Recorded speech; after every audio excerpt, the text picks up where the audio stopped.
네, 안녕하세요. 더 이상 젊지 않은 정신과 의사들의 진짜 정신과 이야기, 뇌부자들입니다. 여기 너무 제가 시끄럽게 소리 질러가지고 순간 저희 마이크가 터질 뻔했어요. 네네. 네. 저를 줄여주시리라 믿고. 네네. 지금 들으시다가 갑자기 이어폰 확 집어던진 사람들 있어요. 뭐야 이씨. 구독 취소해! 죄송합니다. 한 번만 봐주십시오.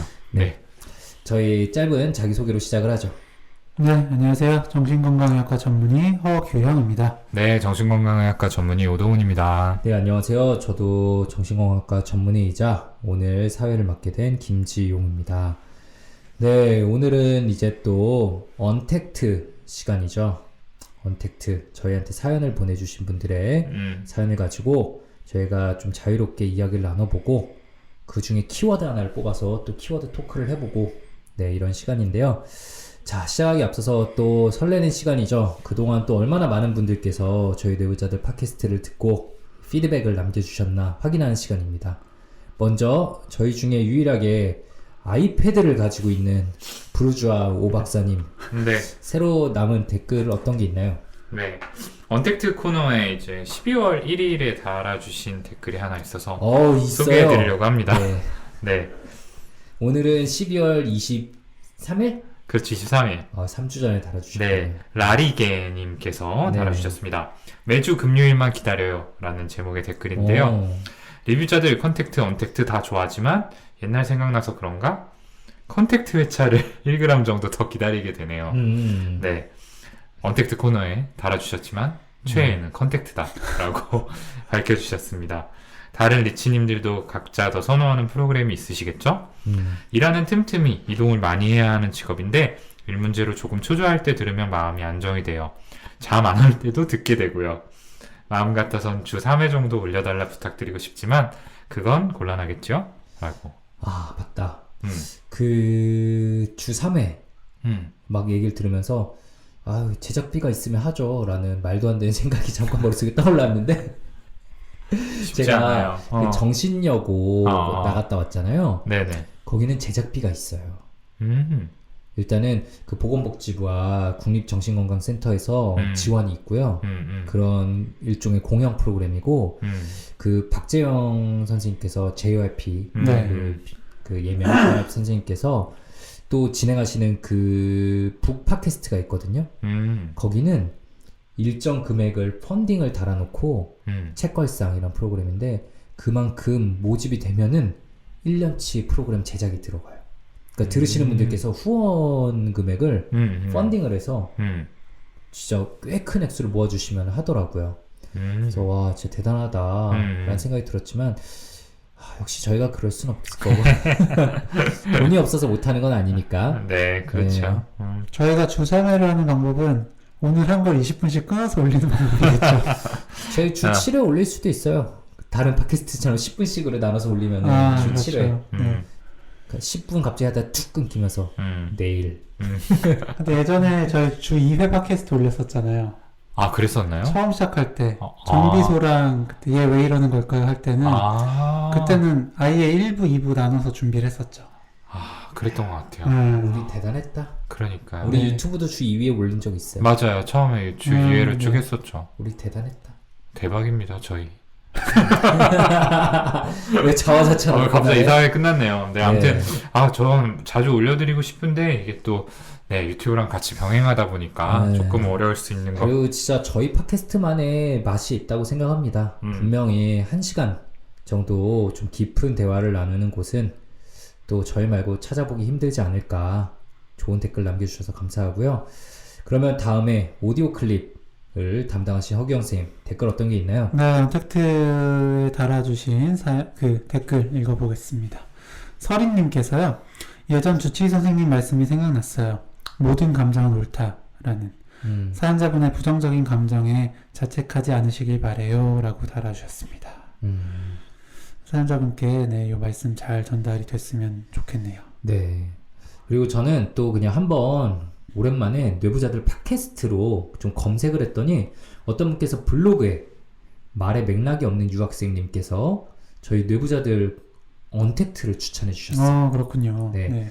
최근 다시 팟캐스트 듣고 있는데 뇌부자들 프로그램 중에 언택트 듣고 있습니다. 그 외에 리뷰자들 컨택트 부분도 있지만 유료 버전이라서 아직은 못 듣고 있습니다. 리뷰자들은 유료 아닙니다. 네, 무료입니다. 네, 무서워서 못 누르신 것 같군요. 아이폰 유저인 이웃분들을 한번 들어보시길 추천드려요. 하나의 주제로 거의 1시간 동안 토론하는 라디오에 3명이서 서로서로 이야기하는 것이 저에게 의외로 힐링이 되고 있습니다. 네, 아직 한 달에 한 번 나오고 있고 5개밖에 나오지 않았지만 이야기를 들어주는 걸 좋아하는, 토론하는 걸 좋아하는, 위로받고 싶은 분들에게 괜찮은 라디오로 생각합니다. 라고 네, 블로그에까지 이렇게 올려주셨어요. 아, 감사합니다. 네, 들으실지 모르겠지만 너무 감사하고요. 제가 스토커처럼 이런 것도 찾아보고 있습니다. 어쨌든 저희 방송 관심 가져주시고 또 함께 해주시는 분들께 감사의 말씀을 전하고요. 네. 앞으로 또 함께 해주실 수많은 분들께 미리 감사의 인사를 전합니다. 그러게요. 2021년의 마지막 언택트죠. 그러네요. 그렇겠네요. 네. 네. 아마 네이버 오디오 클립에는 1월의 첫 번째 방송으로 조금 늦게 올라갔고요. 올라가니까. 그래요. 여러모로 그럼 의미가 있는 방송이군요. 네. 네. 그리고 또 저희가 예전에 팟캐스트를 할 때는 그 연말 방송을 따로 했었습니다. 맞아요. 네, 프리토킹이라고 해서 그때는 주제를 안 가지고 아. 그냥 그때 생각나는 거 막 얘기하고 그랬었는데. 그러게. 근데 이제 언택트 리뷰자들 컨택트 이렇게 딱 나눠져가지고 프리토킹을 하기가 좀 힘드네. 네. 지금이죠.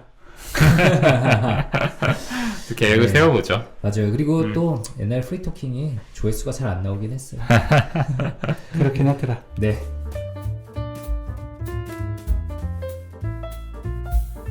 어쨌든 오늘 언택트 또 사연으로 들어가 보도록 하겠습니다. 저희에게 메일 보내주실 주소는요. brainrich 숫자 6 gmail.com brain-rich 숫자 6 골뱅이 gmail.com이고요. 네, 어제 들어온 사연 가지고 한번 좀 이야기를 해보죠. 허규영 선생님 읽어주세요. 네. 안녕하세요. 저는 결혼 4년차 남성입니다. 뇌부자들 신체와 장애 부분을 듣고 제가 장기간 고생하던 소화불량의 원인을 찾은 것 같아 사연 드리게 되었습니다. 결혼 전 배멀미로 수십 차례 구토 이후 역류성 식도염을 진단받고 6개월 정도 고생하며 심한 소화불량을 처음 겪었습니다. 역류성 식도염이 다 낫지 않은 상황에서 상견례 하러 갔을 땐 긴장도 되고 하니 정말 밥 두세 숟가락만 먹어도 배가 꽉 찬 느낌을 받고 음식을 거의 먹지 못했어요. 그리고 결혼을 하고 신혼생활에 접어들었을 때에도 역류성 식도염이 다 낫지 않아 소화불량을 가지고 있었죠.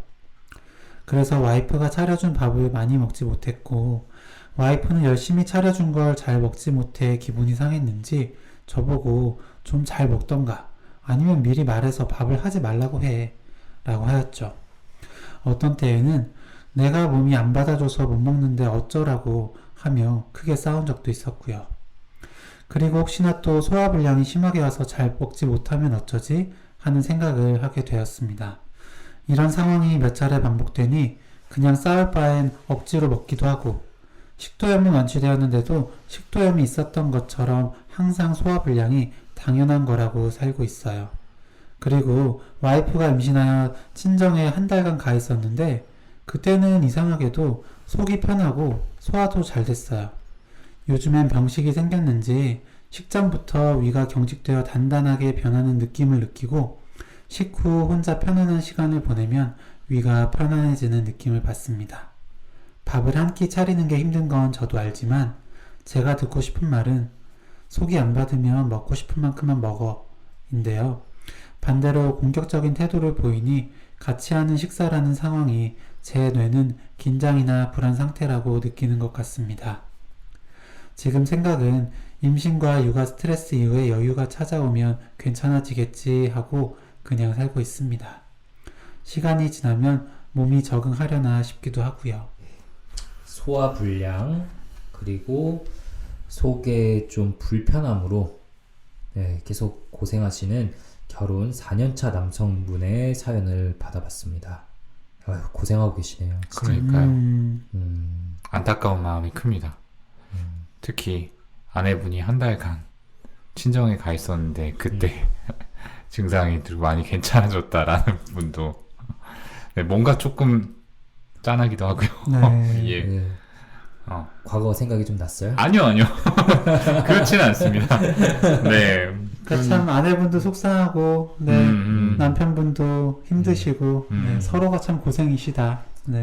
그러니까 말이에요. 진짜. 그쵸. 두 분 다 분명히 서로를 좀 위하려는 걸 텐데 핀트가 좀 어긋나는 상황이죠. 네. 이럴 때 이런 식으로 비교가 되기도 하더라고요. 그러니까 옷이 몸에 안 맞을 때 그게 옷이 잘못한 거냐, 그 사람이 잘못한 거냐, 그냥 안 맞는 건 그런 그죠. 상황인데. 그죠.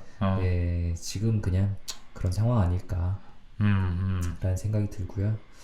근데 어쨌든 뇌부자들 신체화 장애 부분을 듣다가 아 이거구나 내 소화불량의 원인이 라고 이분께서 좀 찾으셨어요.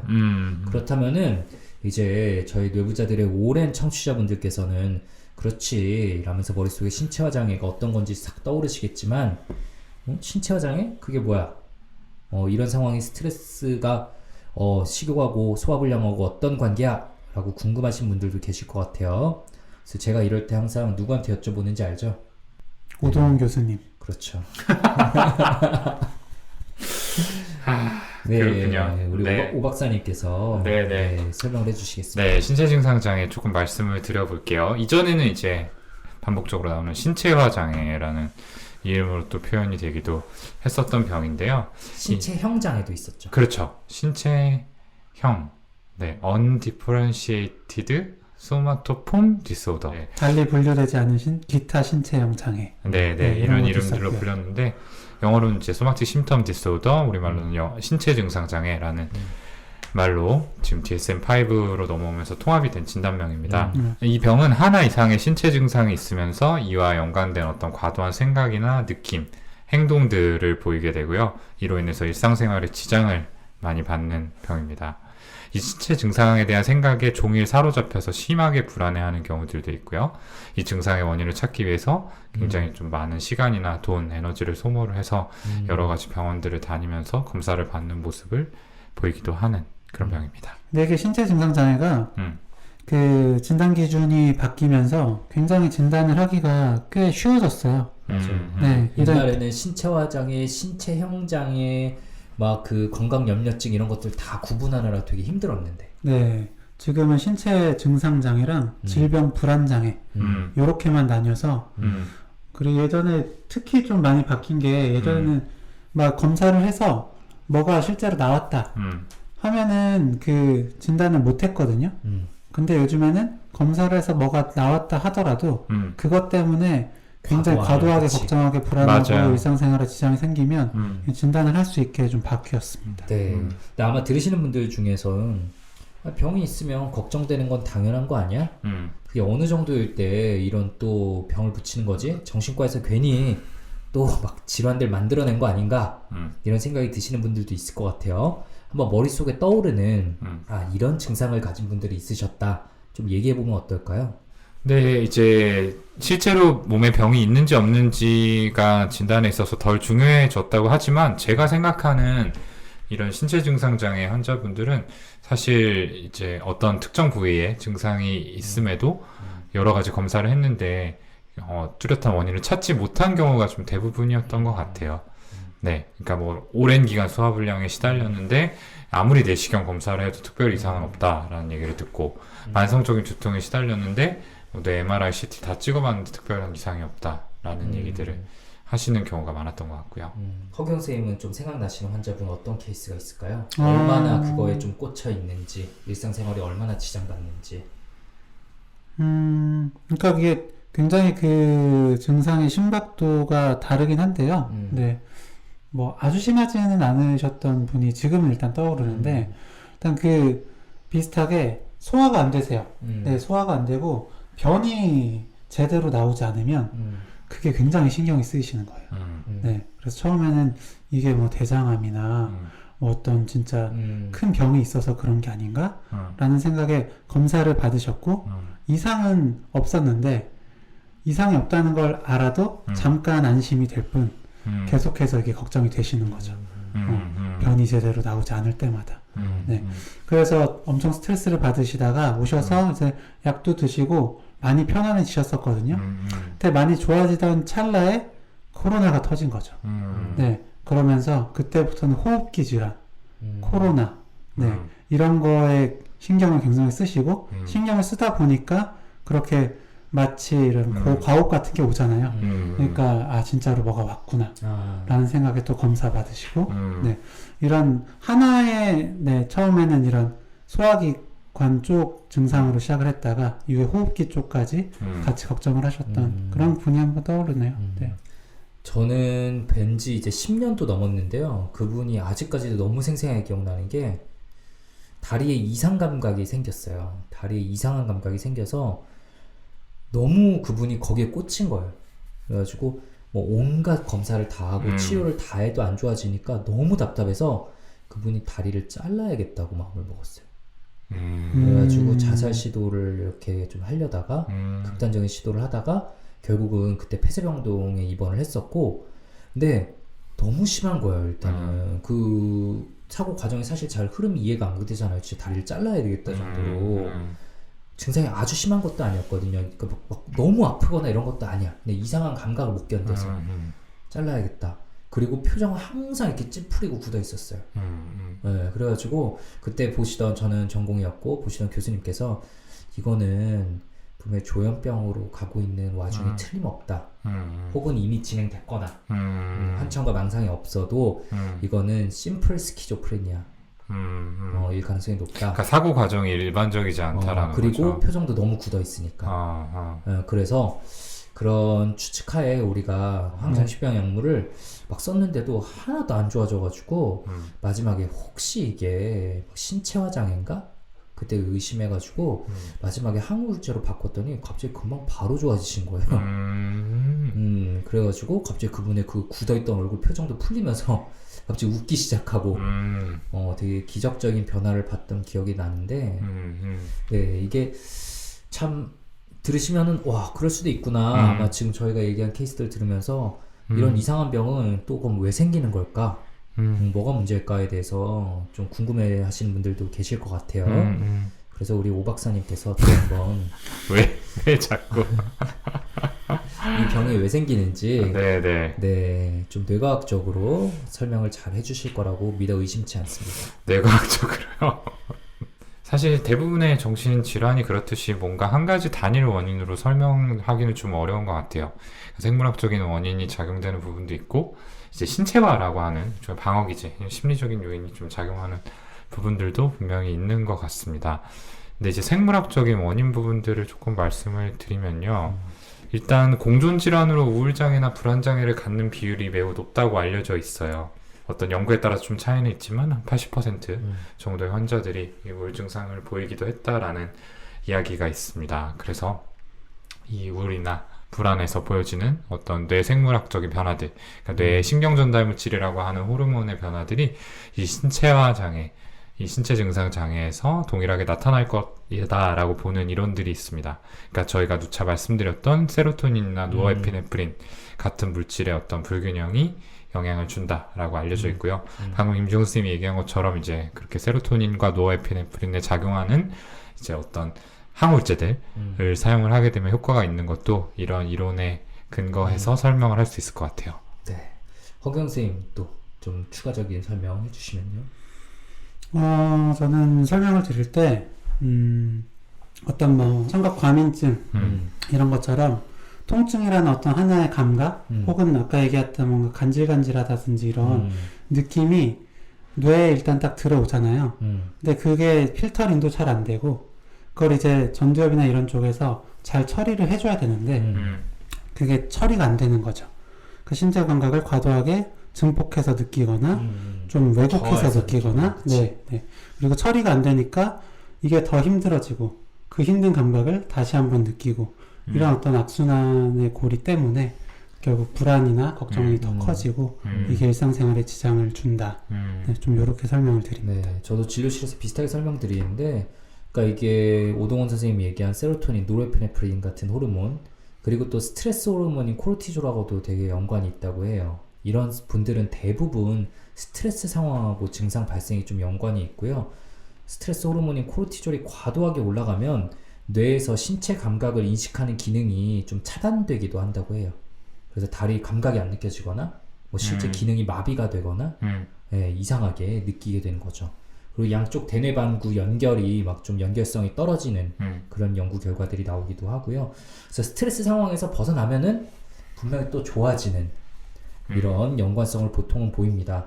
그런데 그래도 많은 분들께서 나는 몸이 아픈데 이거를 왜 정신과에서 치료를 받냐 라고 치료에 계속 저항을 보이거나 거부하실 때도 있죠. 그럴 때는 좀 어떻게 설명드리는 편이세요?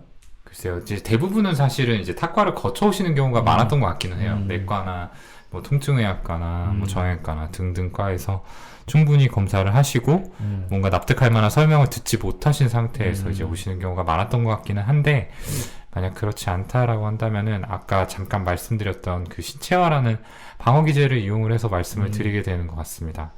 그래서 이제 뭔가 스트레스나 어쨌든 해소되지 않은 감정이나 이런 것들이 안쪽에 축적되어 있다가 신체 증상으로 드러나는 경우들이 많다. 근데 특히 자기 감정을 이렇게 인식하고 잘 표현하지 못하는 그런 유형의 분들에게서 이런 형태가 많이 나타나는데 이걸 신체화라고 한다. 생각보다 많은 분들이 경험을 하고 있는 증상이고 참 뭐 두통이나 복통이나 여러 가지 비특이적인 증상으로 표현이 될 수 있다. 이 정도 말씀을 드리게 되는 것 같아요. 네, 저는 아까 말씀드렸던 것처럼 이 통증 느끼는 게 뇌다. 네, 그래서 뇌를 다루는 게 정신과 아니냐. 네, 이런 말씀 드리고요. 그리고 똑같은 통증이라도 마음이 힘들면 더 크게 아파지고 더 크게 아파지면 더 마음이 힘들어진다. 요거를 다뤄서 어쨌든 똑같은 통증이 만약에 3이다. 그럼 그만큼만 좀 더 느낄 수 있게 해주는 게 정신과니까 같이 해보자 이렇게 설명을 드리죠. 네, 저도 그렇게 얘기하고 아까 말씀드린 것처럼 스트레스 호르몬인 코르티졸과 완전 직결되어 있는 문제인데 스트레스를 다루는 게 우리 과잖아요.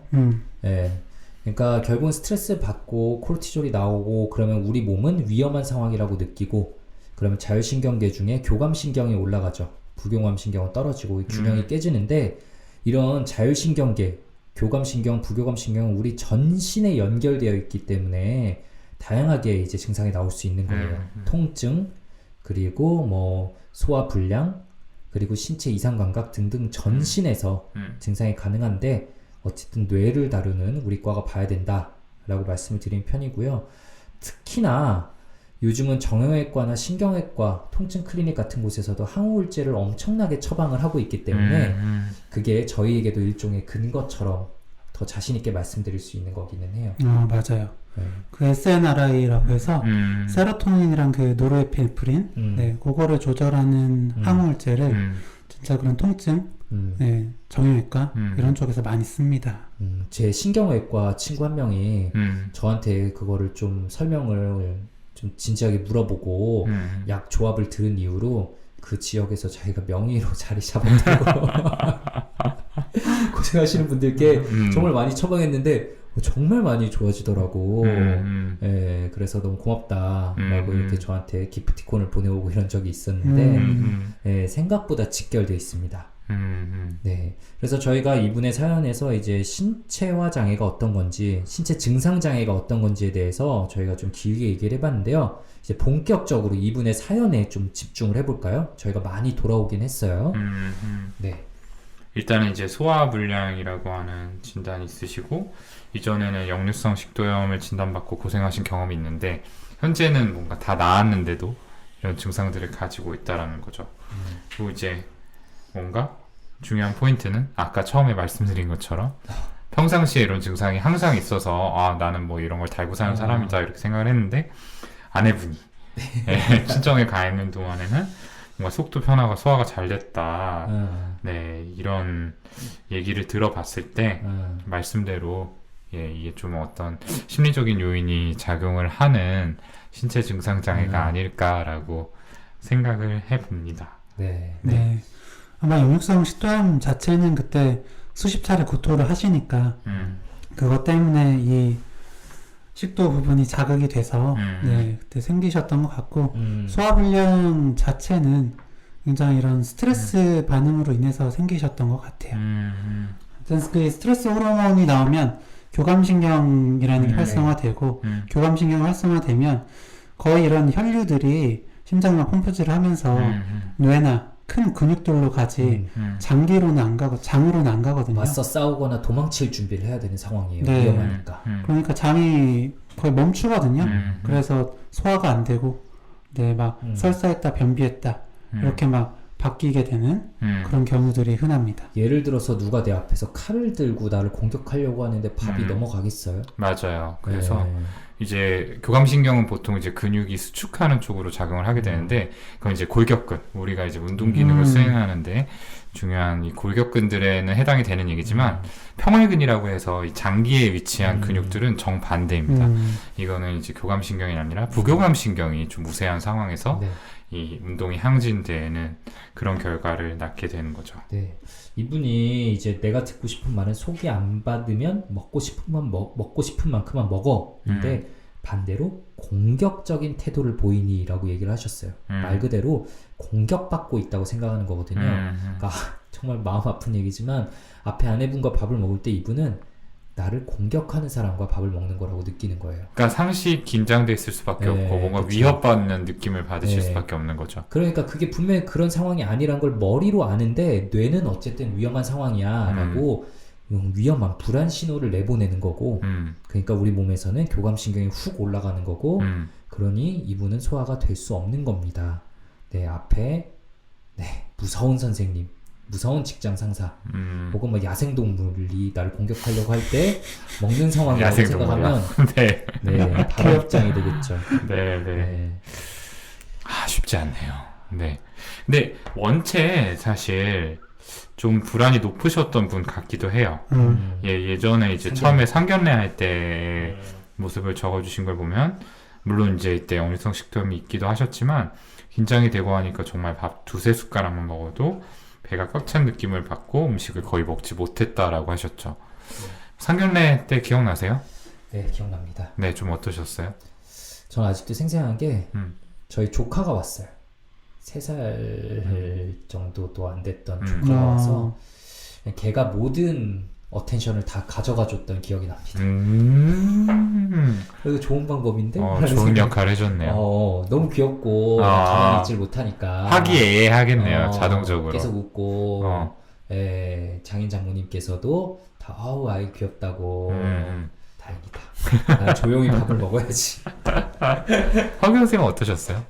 저는 장인 장모님 인사드리고 일주일 만에 상견례를 했는데 처음으로 인사드린 다음에 그러다 보니까 뭐 그때까지 소위 라뽀라고 할까요? 그런 게 전혀 쌓여있지 않은 상태에서 바로 상견례를 하다 보니까 진짜 좀 긴장이 많이 되더라고요. 그럴 수 있겠네요.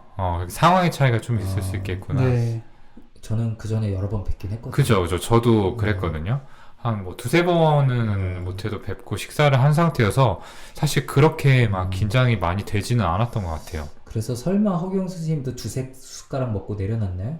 근데 저는 오히려 불안할 때 먹는 걸로 불안을 낮추는 편이거든요. 먹는데 집중함으로써. 네네네. 그래서 그냥 그 양가 부모님께서 네. 대화에 집중하시도록 하고 저는 밥그릇만 봤던 것 같아요. 한지에 집중하는 도구. 네, 훌륭합니다. 근데 어쨌든 뭐 상황에 따라 좀 차이는 있겠다만 사실 뭐 긴장이 되죠. 긴장이 되지만 식사를 못할 정도의 긴장감은 조금 일반적인 수준보다는 높은 편인 것 같기는 해요. 그러니까 사실은 이 이전에 뭔가 어떤 불안을 좀 안고 계시는 상태였을 가능성이 있는 거죠. 네. 그게 뭐 타고난 기질일 수도 있고 아니면은 우리가 뭐 불안 장애까지는 아니더라도 뭐 여러 가지 스트레스들로 불안이 좀 증가되어 있는 그런 상태일 수도 있고요. 혹은 그런 게 없었더라도, 그러니까 하필이면 그 역류성 식도염과 소화 그 불량이 다 낫지 않은 상태, 말 그대로 그게 취약한 상태에서 딱 스트레스를 만났으니까 취약점이 먼저 이렇게 탁 무너졌을 가능성도 있을 것 같아요. 하필이면. 그럴 수 있겠네요. 여기에 또 이제 의식이 많이 가했었을 테니까. 네, 학습이 된 거죠. 네. 그래서 좀 어떻게 하시면 좋을까요? 이 두 분은요. 근데 저는 네, 좀 궁금한 게 왜 굳이 계속 아내분께서 밥을 차려주실까? 라는 거예요. 그러니까 저는 네, 식사는 각자 하셨으면 좋겠습니다. 뭐 꼭 같이 할 필요 없잖아요. 네, 네, 좀 편안해지실 때까지만이라도요. 네, 네, 네. 참 뭐 집안에 저희가 알 수 없는 서로 역할 분담이나 이런 게 있을 수도 있을 거고요. 근데 규영이가 말한 것처럼 당분간 식사를 한번 본인께서 차려보시는 건 어떨지. 네. 그러면 아내분께서 아 제가 정말 그 정도로 좀 불편하구나. 뭐가 힘드니까 바꾸려는 시도가 있구나. 라고 조금 더 이해하시는 역할이 될 수도 있을 것 같고요. 네, 뭐 정말로 저는 뭐를 하기 전에 되게 힘들다 이러면은 비상약을 먹고 뭘 해보시라고 말씀드리는데 식사를 하기 전마다 비상약을 먹기도 참 그렇고 항불안제나 이런 걸 먹으면은 조금 불안도가 낮아져서 더 괜찮긴 할 텐데 그 약을 먹어가면서 하는 것보다는 어떻게든 환경 변화를 꾀해보는 게 더 낫긴 하겠죠. 근데 저도 약을 드시는 쪽에 한 표입니다. 이 정도라면. 네. 그러니까 신체 반응을 사실 우리 의지대로 좀 조절하는 게 쉽지는 않잖아요. 근데 이미 이게 꽤 오래 되시는 문제 같아서 저는 그러니까 뭐 모르겠습니다. 마인드 컨트롤을 직접 해보는 쪽으로 생각을 하고 계신 것 같은데 약물 치료를 좀 해서 조금 편안하게 식사를 하는 경험이 이전에 그 긴장되었던 경험들을 좀 덮어줄 필요가 있는 것 같아요. 그래서 저는 김종훈 쌤 얘기를 받아서 조금 더 적극적으로 약물 치료를 권유를 좀 해드리고 싶습니다. 그러니까 만약에 상황이 바뀌지 않는다면 약물 치료 하시는 것도 저는 고려를 해볼 만할 것 같고요. 어쨌든 아내분께서도 뭔가 본인이 이렇게 차려주고 그걸 맛있게 먹는 데서 뭔가 좀 그런 사랑 같은 거? 네, 내가 남편한테 이만큼 해주고 있구나. 이런 거를 느끼시는 분인 것 같거든요. 네. 그래서 그런 거, 네. 아내를 되게 사랑하지만, 네. 이거 먹는 거랑 조금 별개다. 이런 만약에 얘기가 좀 되면 또 어떨까. 네. 그런 생각도 듭니다. 저희가 옛날에 한창 기승전 약일 때가 많았죠. 맞아요. 약이 답이다. 그래서 약 얘기를 하기 싫었는데 동훈이가 받아주기도 했고 또 하나 문장이 눈에 들어오는 게 이분이 위가 경직되어 단단하게 변하는 느낌, 위가 편안해지는 느낌을 실제로 느끼고 있어요. 신체 감각이 굉장히 예민해져 있는 거거든요. 그렇죠. 이거는 어떤 증상에 분명히 좀 뭐랄까 일반적인 것 이상으로 꽂혀 있을 때에만 가능한 모습입니다. 네, 그래서 그 꽂혀 있는 거에서 좀 벗어나기 위해서는 약물 치료가 필요할 때가 분명히 많아요. 내 신경이 온전히 거기 꽂혀 있는 게 내 의지대로 잘 안 되거든요. 맞아요. 사실은 이렇게 신체 증상 장애를 갖고 계신 분들한테 너무 그거를 조금 의식하지 말고 주의를 다른 데로 돌려보자, 조금 내려놔 보자라고 말씀을 드리는데 생각만큼 그냥 의지대로는 잘 안 되거든요. 약이 조금 보조적인 수단으로 작용할 수 있을 것 같아요. 그리고 이건 뭐 조심스러운 얘기입니다만 네, 아마 이제 아내분은 전업이 아니실까 싶고 또 이분은 이제 업무를 하시고 계시는 상황이 아닐까 이렇게 생각이 들거든요. 그러면은 뭔가 이렇게 본인은 일을 하고 이렇게 집에서 좀 식사를 이렇게 좀 차려주는 거를 어떤 케어의 일종으로 서로가 좀 생각을 하시고 있는 상황은 아닐지라는 생각도 들어요. 네. 잠깐만요. 지금 네. 사연이 들어왔어요. 이분께서 지금? 네. 읽어볼게요. 야, 이게 이게 녹음 중에 들어왔어요. 잠깐만요. 소름입니다. 네. 병식이 생기고 더 힘들어졌습니다. 유유. 한바탕 싸웠습니다. 당신 때문에 내가 좀 이렇게 된 것 같다라고 하니 와이프는 본인이 원인 제공한 사람 취급을 받아서 화가 나고 이렇게 되니 서로 기분이 안 좋아졌네요. 그전엔 그냥 그러려니 운동 부족인가 이렇게 생각하고 말았는데 이젠 몸의 변화와 심리 상태를 확실히 느끼니 증상이 더 심해지는 것 같아요. 그리고 이 상황에 탈출구가 없다고 생각하니 더 그렇습니다. 오늘은 집에서 저녁을 아주 조금 먹고 드라이브를 갔다가 와이프가 치킨이 먹고 싶다고 주문한다는 말을 듣자마자 몸이 바싹바싹 피가 마르는 느낌이 생기더라고요. 차로 돌아오는 30분 동안 치킨 기름 냄새를 맡으니 역하고 20분 정도 지나니 신물이 올라오는 게 느껴졌습니다. 집에 와서 헛구역질을 했는데 토하진 않았어요. 답답하네요. 어디 말할 곳도 없고 와이프는 항상 같이 먹어주길 바라고 소화가 안 된다고 혼자 먹으라고 하면 화낼 것 같고 차라리 병식이 없었을 땐 그러려니 했는데 와이프한테 서운하니 몸은 더 심하게 반응하고 힘듭니다. 유유 라고 해주셨네요. 네. 저희가 방송 진행하는 도중에 이 해당 사연에 후속 사연이 온 건 정말 처음이에요. 5년여의 시간 동안 처음이고요. 네. 그러게요. 신기하다. 네, 정말 저희가 도와드릴 운명인가 봅니다. 이거. 그러게요. 네. 근데 너무 많이 힘드신 상황이네요. 그러게요. 정말. 그러게요. 진짜 힘드실 것 같고 확실히 제가 요 말씀드린 와이프분께서 항상 같이 먹어주길 바라시는 이 마음이 확실히 크시다. 네, 함께 식사를 하는 거에 대해서 뭔가 의미를 두고 있을 것 같다라는 거죠. 좀 크게 가지고 계시는 것 같아요. 네. 식사는 진짜 각자 하시는 게 좀 필요하실 것 같고, 근데 일단 아내분한테 이 병에 대해서 조금 이해를 시키시는 게 1번이 아닐까라는 생각이 들어요. 근데 이게 이제 자칫 공격. 그래서 내가 스트레스를 줘서 이 병이 생겼다는 거 아니야? 이렇게 좀 받아들여지기가 쉬울 것 같아서 그러게요. 좀 조심스럽네요. 네. 저는 이 두 번째 사연을 보니까 더더구나 이제 좀 치료를 찾으실 그치. 때가 되지 않았을까 싶고요. 물론 뭐 약물치료 상담 이런 것도 중요하지만 이 병에 대해서 이해시켜주는 역할을 좀 치료자가 할 수 있지 않을까라는 생각이 들어요. 객관적인 제3자한테서 이 증상에 대해서 들으면은 아마 지금은 조금 서로 감정이 상해 있기 때문에 이걸 뭐 아까 말씀드린 대로 공격으로 받아들이시기 쉬울 텐데 조금 더 차분한 상태에서 이해할 수 있는 계기가 되지 않을까 싶습니다. 네. 그리고 뭐 어떤 이런 부부 상담 같은 거 할 때 자주 드리는 말씀인데 한 사람이 힘들다고 해서 다른 사람이 잘못하는 게 아닐 때가 많거든요. 맞아요. 제가 아까 처음에 말씀드린 옷이 사이즈가 안 맞는다고 옷이 잘못한 게 아니고 그 사람이 잘못한 게 아니거든요. 네, 그러니까요. 그러니까 아내분의 이러이러한 부분이 힘들 수는 있는데 그게 아내가 잘못해서는 아니다. 근데 마치 어쨌든 메시지가 당신 때문에 내가 이렇게 된 것 같다 라고 하다 보니까 뭔가 진짜 가해자와 피해자 이런 구도로 돼서 아내분도 좀 더 속상하시지 않을까 싶거든요. 네. 그런 게 좀 이해가 돼야 될 것 같아요. 요거는 조금 좀 섣부른 이야기가 아니었나라는 생각이 들어요. 네. 근데 진짜 뭐랄까 평소에 사이가 나쁘시지 않았을 거라고는 추측이 듭니다. 그러니까 또 이런 이야기를 그래도 좀 할 수 있지 않았을까라는 생각도 들고요. 그런데 이런 이야기는 제3자의 입을 빌려서 하는 게 좋아요, 분명히. 그러니까요.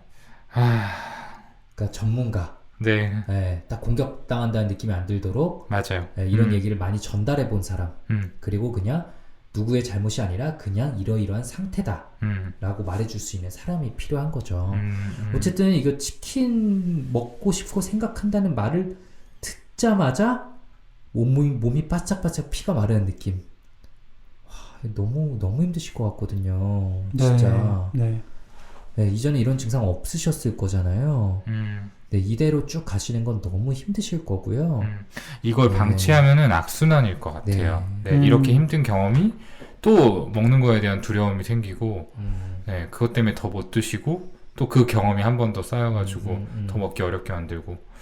그래서 빨리 좀 이 고리를 끊어주는 게 필요할 것 같아요. 네, 저도 이 부분 보니까 확실히 두 번째 사연 보니까 약물치료 좀 받으시고, 약물치료 받으시면서 한번 아내분이랑 병원 같이 오셔서 설명을 좀 들으시면 너무 좋겠습니다.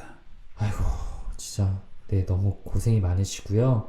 그런데 어쨌든 간에 저는 이 병식이 생긴 거 정말 다행이라고 생각을 합니다. 이게 정말 주변 사람들과 저희 정신과 의사들이 아무리 말씀을 드려도 스스로 끝까지 인정하지 못하고 치료를 시작하지 못하는 경우들이 진짜 많거든요. 여기에만 꽂혀서 삶이 무너져가는 경우들이 많은데 다른 누가 아닌 본인께서 먼저 깨달으신 게 참 다행이고요. 지금 정말 미래가 없어 보인다. 어떻게 돼야 될지 모르겠다. 탈출구가 없어 보인다라고 느끼시는 상황이지만 분명히 탈출구는 있습니다. 일단은 가까운 곳에 정신건강의학과를 좀 찾아서 전문의와 한번 상의를 해보시고 같이 탈출구를 좀 만들어 나가시면 좋을 것 같아요. 아내분하고 같이 내원하시는 것도 좋을 것 같습니다. 네. 그리고 어쨌든 이 문제는 두 분이 함께 해결을 해야 될 문제일 것 같아요. 네. 어쨌든 약을 먹는 것도 먹는 거지만 이제 집에서 식사를 그럼 어떻게 할지 이런 부분들도 치료자랑 같이 조율을 해야 될 텐데 그 과정에서 아내분의 협조가 또 꼭 필요할 거라는 생각이 들고요. 그러니까 치료의 목표는 사실 이 증상이 좋아져서 두 분이 예전처럼 다시 즐겁게 지내는 거지 뭔가 원인을 한쪽에게 전가해서 책임을 지우는 게 아니라는 거를 두 분 모두가 기억을 하셨으면 좋겠습니다. 남편분은 남편분대로 조금 원망스러운 마음이 들 수 있을 것 같고요. 아내분은 또 난데없이 공격받는다라는 입장이 들 수가 있는데 잘못하면 조금 감정 싸움으로 번질까봐 그게 걱정이에요. 네, 두 분이 조금 차분하게 얘기하시고 병원도 함께 내원하셨으면 좋겠습니다. 네, 저희 그럼 이제 키워드 토크 시간이죠. 오늘은 첫 파트가 평소보다도 유독 좀 길었던 것 같아요. 아무래도 즉석에서 사연을 받는 이런 신기한 경험도 하고 그리고 워낙 힘드신 상태이기 때문에 네, 저희의 대화가 좀 더 길어졌던 것 같습니다. 네, 오동훈 선생님, 오늘 저희의 키워드는 뭐죠? 저희의 키워드는 밥입니다. 네, 밥. 네. 정신과 의사 3명이 밥을 이야기합니다. 이거 무슨 조금 난데없죠. 다큐멘터리에 나올 것 같은 내용이에요. 네. 네, 좀 어떤 이야기를 해볼 수 있을까요? 밥. 저는 밥하면 한국인 밥힘으로 밥심으로 살잖아요. 네. 근데 이게 굉장히 밥을 잘 먹어야 된다. 물론 저도 밥이 중요하다고 생각은 하는데 그 생각이 좀 너무 강하시지 않나. 네, 그렇습니다. 그러니까 예를 들어서 뭐 요즘에는 간헐적 단식을 하기도 하고, 네, 뭐 굉장히 여러 가지 방법의 다이어트를 하잖아요. 그런데 마치 꼭 이렇게 해야만 된다. 네, 꼭 아침을 먹어야 되고, 네, 삼시세끼를 먹어야 되고, 먹을 땐 또 이만큼 먹어야 되고, 이런 게 있다 보니까, 네, 그런 부모 자식 간에 어떤 갈등이 생기는 경우가 많은 것 같아요. 이 밥 때문에. 잘 안 챙겨 먹는다. 네. 그러니까 자취를 했는데, 뭐, 밥 먹었어? 나 오늘은 뭐, 별로 배 안 고파서 안 먹으려고 하면 이제 거기부터 이제 불호령이 떨어지는 거죠. 네. 그럼 이제 스트레스를 받아서 더 안 먹게 되고. 혹은 이제 사실 물어봤을 때 그럼 어떻게 솔직하게 이야기를 하겠어요. 네. 그냥 뭐 먹었어. 라는 식으로 이야기를 하기도 하고. 참, 외국에서도 이럴지 모르겠는데, 한국에서는 참 이 밥이 가진 의미가 크지 않나. 아이 밥 먹이는 문제로 부부가 심하게 다투고 갈등이 생기기도 합니다. 아이들 당연히 잘 안 먹으려고 하는데 한 부모는 지가 배고프면 알아서 먹겠지. 그냥 너무 집착하지 마라. 근데 한 명은 끝까지 몇 시간이 걸리든 다 먹여야 된다. 라는 철칙을 가지고 있어서 네, 마찰이 심하게 생기는 경우도 종종 듣고요. 그렇구나. 저는 이제 밥이라는 키워드에 대해서는 뭐 떠올려 봤을 때 저희가 진료실에서 정말 많이 입에 담는 단어가 아닌가. 거의 맞아요. 모든 환자분들께 한 번씩 다 물어보게 되는 단어가 아닌가라는 생각이 들거든요. 네. 밥은 잘 드세요? 라든지 거의 우리가 소화기내과 다음으로 많이 쓰지 않을까요? 단어를? 입맛은 괜찮으신지 식사량이 줄지는 않았는지 뭐 여러 가지 단어로 표현이 되지만 결국에 밥에 대한 질문은 꼭 하게 되는 것 같아요. 네. 그 인지기능 평가할 때도 오늘 아침에 뭐 드셨어요? 맞아요. 네, 하잖아요. 참 밥이 정말 많이 나옵니다. 밥이라는 게. 정신과에는 식이장애도 있고요. 또 무의식적으로는 밥은 엄마의 사랑이라는 그런 무의식적 의미를 가지고 있기도 하고요. 네. 그냥 단순 그냥 음식은 아닌 것 같아요. 그러게요. 사실 좀 전에 사연에서도 이제 뭐 아내분을 저희가 직접 얘기를 들어본 건 아니기 때문에 다 알 수는 없지만 이렇게 본인이 차려준 밥을 잘 먹지 않는다는 거에 대해서 좀 이렇게 상처를 받으셨잖아요. 내 사랑을 안 받아준다라는 느낌? 그렇죠. 마치 내 사랑이 좀 거절당한 것 같다라고 느끼시지 않았을까 싶어요. 그치, 이거 열심히 요리했는데 애들이 안 먹을 때 빡치는 이유도 이거라니까. 네. 그리고 그 밥을 함께 나누는 것도 또 중요하긴 해요. 네. 밥을 먹는 것 자체가 되게 큰 즐거움 중에 하나잖아요. 그 즐거운 시간을 함께 한다는 건 또 네, 더 큰 기쁨이 될 수 있는 거고요. 식구라는 단어 자체가 밥을 같이 먹는 사람들이 있는 거잖아요. 야, 진짜 밥이 왜 이렇게 중요하죠? 얘기를 하다 보니까 네, 사람 삶에서 밥은 진짜 너무 중요한데 아까 규영이가 처음에 얘기한 것처럼 중요하기는 중요한데 그 과도하게 의미가 부여되는 것 때문에 음. 오히려 더 힘들어지는 경우도 많은 것 같고. 그러니까요. 저희가 이제 자주 질문을 드린다라는 얘기를 했는데, 저도 모르게 이제 뭔가 밥을 잘 먹는다는 거 이퀄, 뭐, 웰빙, 최근에 잘 지내고 있는 것이라고 좀 생각하는 경향이 있지 않았나라고 좀 되돌아보게 되네요. 수면도 그렇지만, 네, 어느 정도 루틴이 중요하지. 그 자체에 또 너무 강박적으로 생각을 하다 보면 수면이 안 되는 것처럼 밥도 그런 것 같아요. 네. 그쵸. 오늘도 몇 명의 식이 패턴에 대해서 들었는지 한 20명 정도의 식이 패턴에 대해서 오늘도 들었던 것 같아요. 참 딱 지금 기억에 남는 한 분은 지금 한 달 사이 저랑 3주 만에 만났나? 그런데 그 사이 10kg가 빠졌대요. 네, 스트레스를 너무 받으시면서 입맛이 전혀 없어져서 10kg가 빠졌는데 참 근데 제가 결국 또 드린 말씀은 그래도 좀 드셔야 됩니다 였거든요. 그래도 억지로라도 한두 숟가락이라도 더 드셔야지 좀 낫는다라는 얘기를 좀 드릴 수밖에 없었고요. 너무 못 드셔서 힘드신 분들한테 그렇게 드셔야 된다라고 말씀을 드리는 이유는 여러 가지가 있는데, 일단 1번으로는 잘 안 먹으면 결국 그래서 탄수화물이 안 들어오면 우리 몸에서 칼로리를 어디서 가져가나요? 우리 몸에 열량이 필요한데 케톤체. 그렇죠.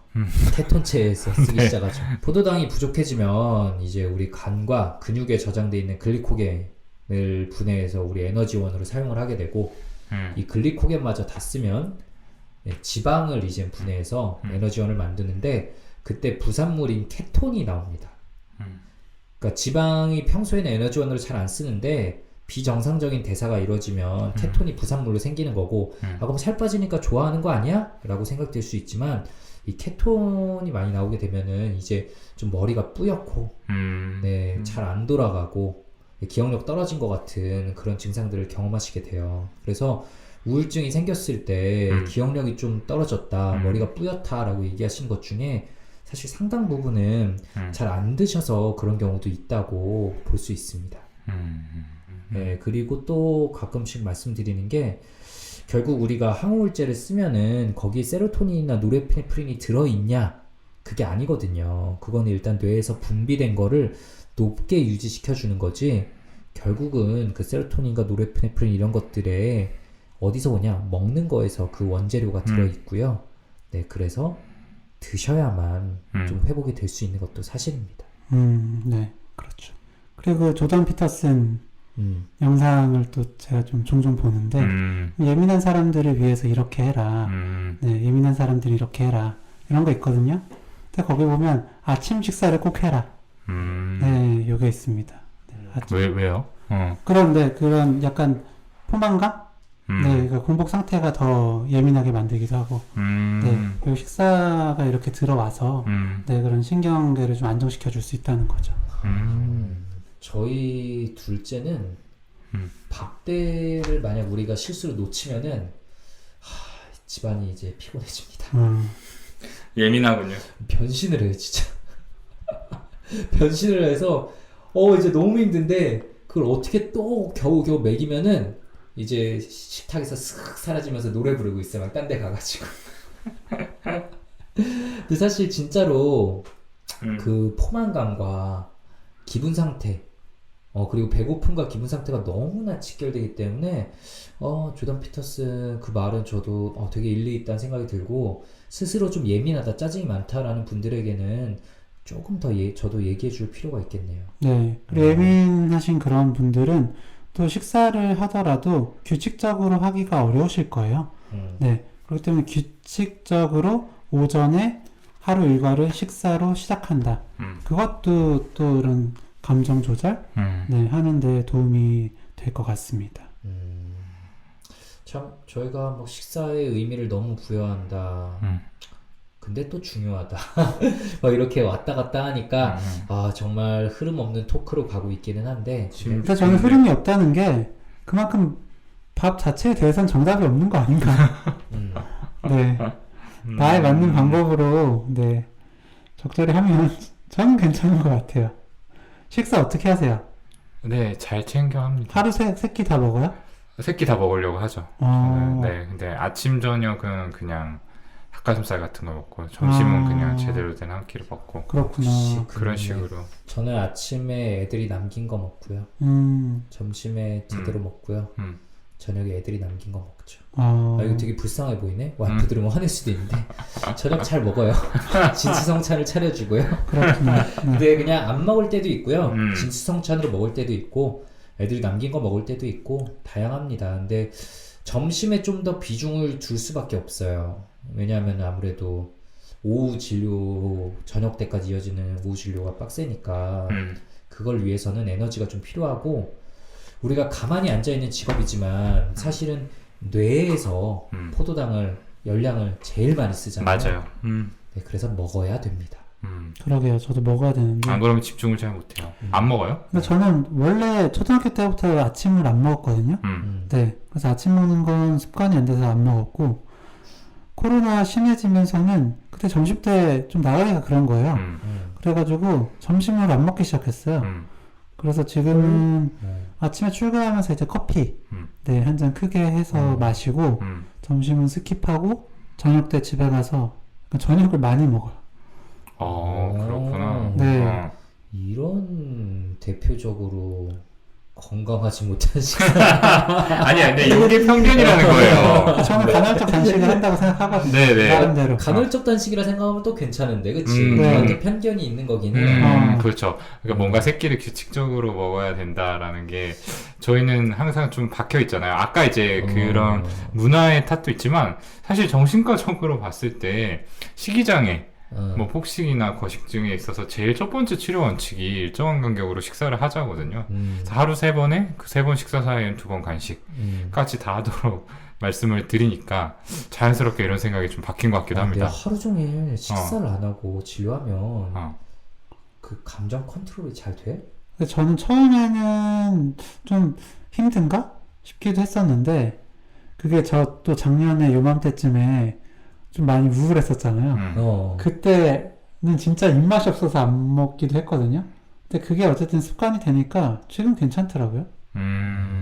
몸이 좀 적응할 것 같기도 해요. 그쵸. 저녁 식사는 즐거워? 저녁 식사 너무 즐겁죠.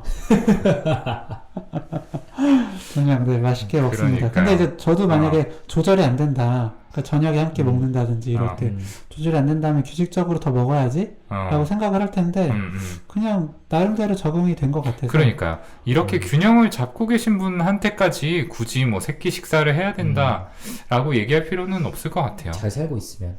오히려 좀 몸이 부대끼지 않을까라는 생각도 들고요. 그 균형을 억지로 깨려고 그러면은 또 적응하는데 시간이 걸리니까 네, 그건 좀 맞지 않을 것 같습니다. 그러니까 현대인들에게 아침 식사라는 게 참 너무 힘들어졌죠. 아침 식사라는 게 다들 너무 바쁘니까 막 6시에 일어나서 준비하시는 분들이 그렇게 많아요. 근데 아침 식사 언제 먹어? 누가 차리고.